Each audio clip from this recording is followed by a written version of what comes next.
Alright guys, you better get into your underground bunkers because I'm about to drop some knowledge bombs.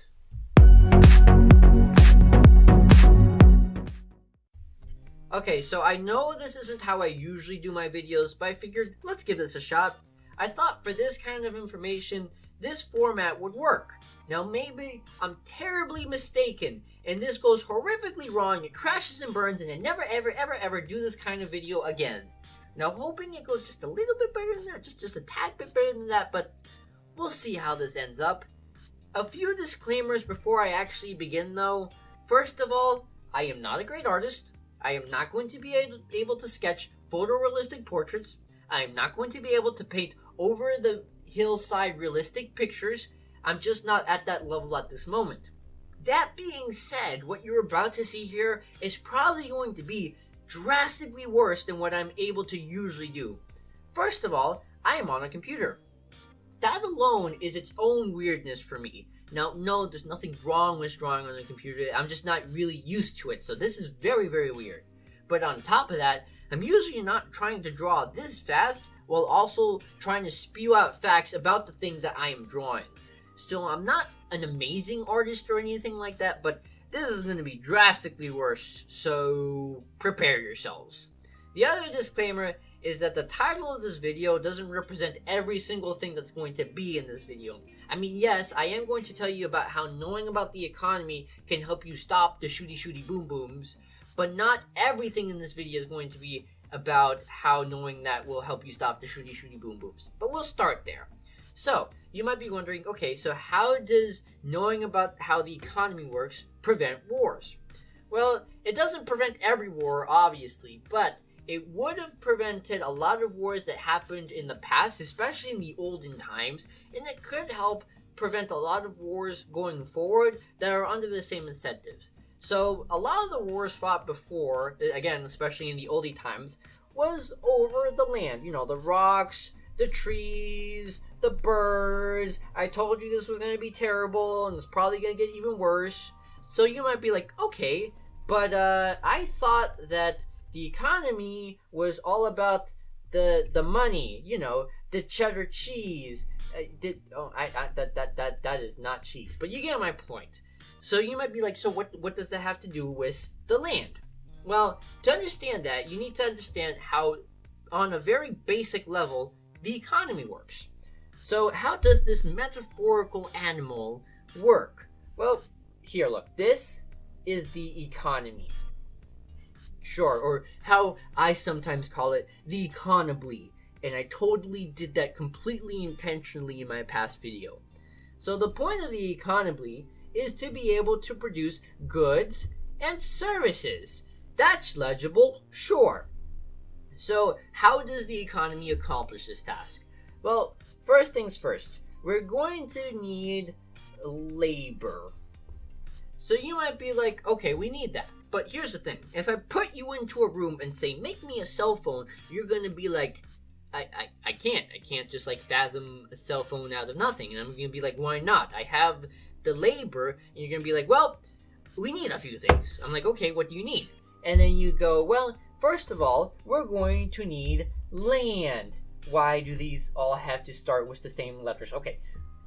The first one is labor. The second one, LAN, is land. So you're going to be like, okay, I need land. I'm going to go, okay, here is your land. Now make me a cell phone. And you're going to be staring at the rock I gave you. And you're going to be like, I can't make a cell phone out of a rock like this. I'm going to be like, why not? You have the land. You have the labor. What do you need? What more do you need? And you're going to be like, well, I need the things to turn this rock into the parts to make a cell phone. I'm like, oh, okay. So what you need is capita. Yeah, capita. Finally, one that does not start with an L and an A. So now you have like the tools, the factories, the wrenches, everything you need to actually make the thing. So now you have labor, the resources, and the capita. I'm gonna make that look more like, yeah, that hold on, wait. Sure, that's better.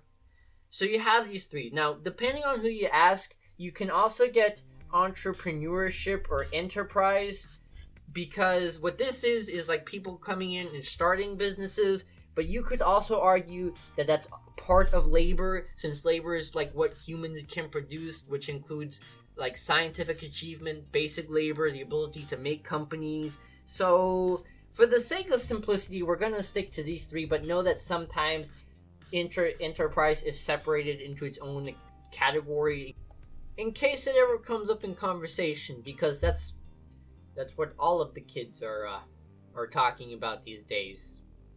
Yeah. Anyways, as I mentioned earlier, kingdoms and countries would fight over land, and as you can see, it's one of the major components of the economy. And that's why they needed to either maintain or improve the state of their country or kingdom. And they would try to do it by taking land. And the reason they couldn't just take it is because usually the land around them would be claimed by somebody else. So the only way to get that land would be to fight them to the death until they gave it up.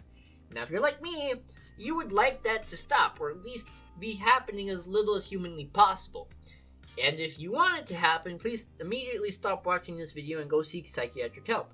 Now, assuming you're still sane and still watching this video, you're like, okay, but there are two other things about the economy that we can focus on. Excellent observation, my friend. Let's start with labor. We'll get to capital in a minute. You can actually improve the state of your economy by improving your labor. Now, no, I don't mean shoving people into terrible working conditions. That's just cruel. What I mean is making them more capable of working. Let's talk about science for a second. If we make people more capable of science, they're going to make even cooler sciencey stuff. And that is going to be able to help the economy. Now, the whole education thing, whether you should pay for it, whether it's free, that's a whole other conversation to be had. But however you do it, so long as it's under moral means, you can actually increase the state of your economy, or make it better, by increasing the ability of your labor. And not only that, via just the effect of being able to make cooler things, that actually helps your capita as well. Because they're able to make really cool sciencey stuff that helps them make other really cool sciencey stuff. Take 3D printers for instance. A lot of parts that were just really hard to manufacture before are a lot easier because they can just be 3D printed. Or perhaps you can make a miniature machine that can enter a cell phone that can make it far easier to repair than how it was previous, where you'd have to take the whole thing apart, possibly break even more stuff, have more stuff to replace, maybe things that weren't able to be replaced before are now because of technology, so on and so forth. So you can actually increase both of these things by increasing your labor. And generally a country or kingdom needs to have people to be a country or kingdom, so most countries and kingdoms have access to that. In fact, we've seen this work in more than one occasion throughout history. Take Japan, for instance. Japan actually entered, or one of the major reasons, not all of the reason, but one of the major reasons Japan kind of got thrown into the World War II is because they were trying to conquer land, because they didn't have much of it and they were trying to get some so that they can increase the state of their economy. Unfortunately, that didn't work out too well. But when they started focusing on making their peoples more capable, their economy actually started to do a lot better because their labor increased, and thus, by consequence, their capita increased, and that helped their economy in general.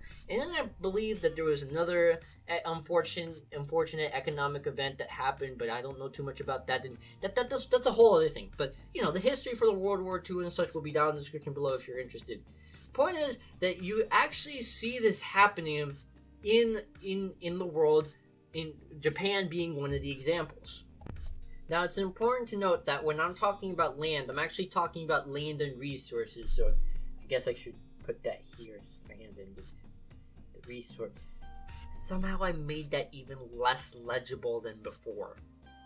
Anyways, you get my point here. So, for instance, let's say silver. Silver is one of the things that are commonly used to make electronics, also gold, but silver and gold can often be used to make electronics, and if you want to make those and you don't have them, you might try to take over a place that has silver and gold. And we can go on and on and on about the different kinds of land and resources that can cause these. Now, again, land and resources isn't like the sole reason wars happen. They can happen for a whole bunch of other reasons, like maybe one country doesn't trust another country, maybe one kingdom's more hostile than the other. We could go on and on and on. But point being, this is one of the reasons for a lot of the wars in the past, and potential reason for a couple of the wars in the future. So knowing how this could possibly work and trying to figure out how to solve the country's problem without resorting to this can be extremely helpful. But to do that, you need to understand this basic structure of economy and how it works. Now, you're like, okay, but at the beginning of the video, you were like, there's going to be more to this than that. Well, what's the other information? Good question, random person. I will answer it, assuming that somebody out there asked it. And if they didn't, well, then this is awkward. Well, here's the thing. A lot of times, let me see if I can get rid of all this. Hang on. Get in there. Okay. A lot of times, there will be a country, right? Pretend that this is the country of Introspectlandia.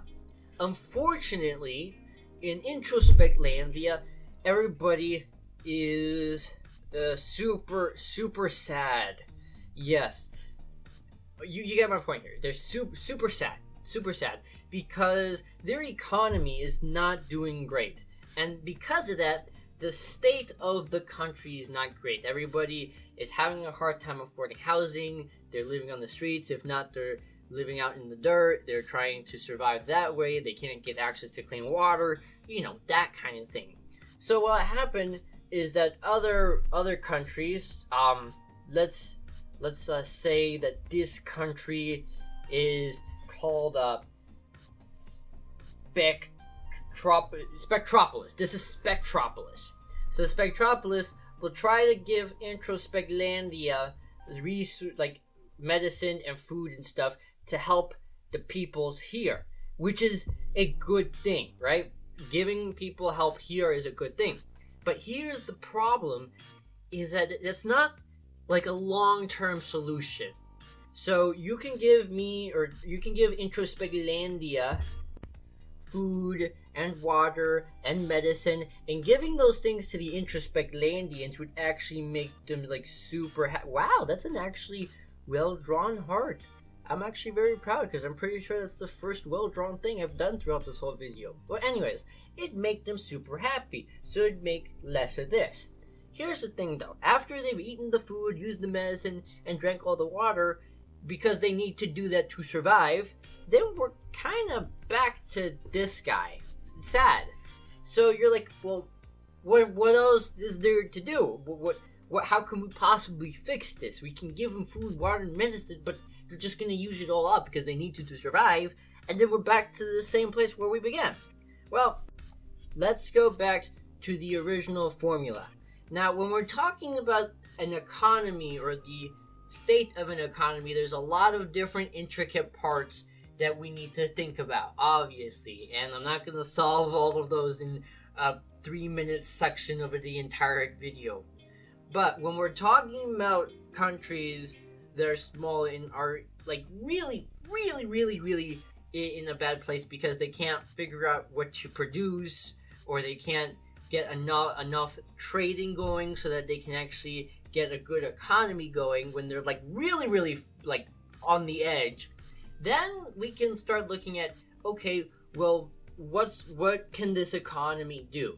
So for instance, there are places whose land has just been ruined, but if it wasn't ruined, they would have land to put into their economy. So in which case, it'd be a more advantageous thing to put efforts, if we're trying to help these countries, to put efforts into sending people to try to figure out the best way to restore the land so that they can start properly producing things again, so that they can actually start selling and create an economy. Now, if there are places that don't have much land, then that's when we need to put our efforts into giving them the labor, giving their people the ability to do stuff so that it can actually help out the economy, and then the economy will be happier. Man, I am really good at drawing hearts.